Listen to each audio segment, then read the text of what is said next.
Paul Vale, xleague.tv. I'm here at the Virgin Megastore in the heart of London's busy Oxford Street.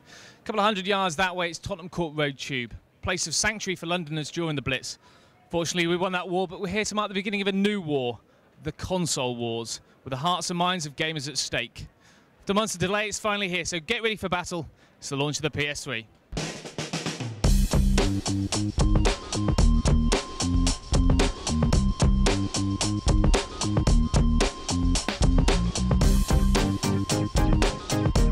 What is it about the PlayStation that makes people like you come down here and queue for all this time?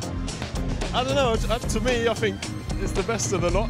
I mean, I've had it since the first one come out, so it's sort of like a loyalty thing as well. I was excited about PS3 for a very long time, and the main reason I'm looking forward to it because of the Blu-ray drive. Yeah, I like the Blu-ray aspect of it, that I'm getting a new kind of technology for quite a cheap price, really. It's basically just like the games and the online service, because PlayStation 2 online service was really poor, and they've ramped it up now. You've got downloads, they've got brilliant games to download on the actual PlayStation Network, so that's what I'm really looking forward to. I like the features that they put into that. Well, the games at the moment aren't that good. I'm just expecting it for the Blu-ray movies and the internet, and holding all my music on it. I'm just going to wait for the new games to come out in November.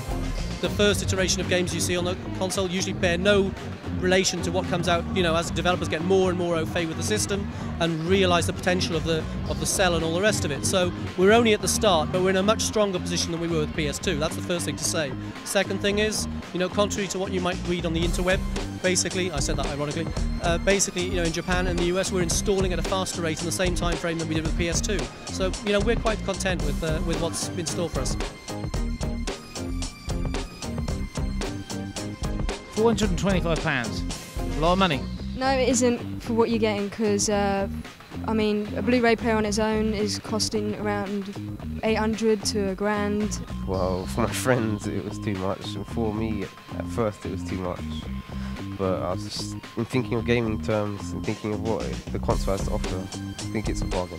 If you were trying to get a PC to do the same sort of functionality that the PS3 does, you're probably talking about £1,200, £1,300. If you look at the Blu-ray alone, I mean, I know that's not the modus operandi, because we want Blu-ray for what it delivers in terms of next generation gaming media. However, if you look at the Blu-ray functionality, a standalone Blu-ray player is £700 to £1,000. You know, this is actually quite good value for money. I know it's a big ask when you're used to what consoles may have been in the past, but given the outstanding power, the future that it has in terms of our ability to upgrade the firmware, what we have up our sleeves for the, you know, this is an investment in the future in terms of it being a true next generation machine, in terms of its delivery media, Blu-ray, and also in terms of its true HD output through HDMI, 1080p. You know, it's a substantial machine, and I think, you know, that it's actually really good value for money given the price point that it is. Now, 425 quid, a lot of money. How are you affording this, Kevin? Working non-stop and not doing much else for the next few months. Just had my bonus today, so that's going to pay for a lot of it. I got a student discount on it, 10% off, and I get a free game as well from Virgin, so deduct 50 quid, deduct... Still a lot of money. Still a lot of money, yeah. Okay, we're back here with Ritatsu. He is the first person in the UK to buy one of these. How does that feel? It was excellent. Yeah, fantastic. Been a long time coming, a big 24 hours. Are you tired?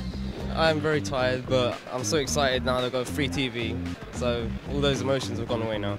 What inspired you to come down here and spend 24 hours in the basement of Virgin Megastore? I think I'm a bit mad on that sense, but nah, it's the atmosphere, it's brilliant. Everybody's friendly, we've got free drinks, foods.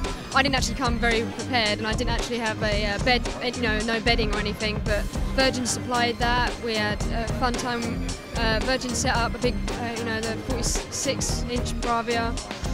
You know, played PS3 on it all night, all day today, so brilliant. When you're a hardcore gamer, you can't really explain it. It's just games is your life, and that's the only way you get like proper fun, and you just have to go back and back at it. People are overjoyed to get their hands on the PlayStation 3, and obviously with the small little bonus of getting a 46-inch TV as well, I think it's gone incredibly well. I couldn't believe it. At first I thought, nah, they're joking, no, but it was serious. I can't believe it. I'm so shocked. is all about, has created this sort of philosophy of Sony United, and it's about all the Sony divisions actually working a lot closer than we ever have done in the past. And I think through that synergy, we've basically got our friends at Sony Electronics have sort of enabled us to do this. And I think it's a pretty stunning way of thanking the people who've actually, as I say, been sleeping on that sort of concrete floor for 36 hours by letting them walk away with $2.5 grand's worth of state-of-the-art, high-definition LCD flat screen. Tell you what, PR coup of the century, I reckon. I wish I thought of it. I read in one of our esteemed broadsheet publications this morning about how we're not going to sell out, like that's a bad thing. You know, to my mind, we don't want to sell out. I mean, we want to do big numbers, and I'm confident we will, knowing what our pre-orders are, although I'm not going to say anything about that just yet. Let's wait and see what the final numbers are. But I think it's a really good news story for us, for UK retail, and the fact that we're not selling out on the back of that means that people can still continue to get them. We're still selling the machines, retailers are still selling the machines, consumers can still get hold of the machines, and you know, it's good news for everyone in that respect.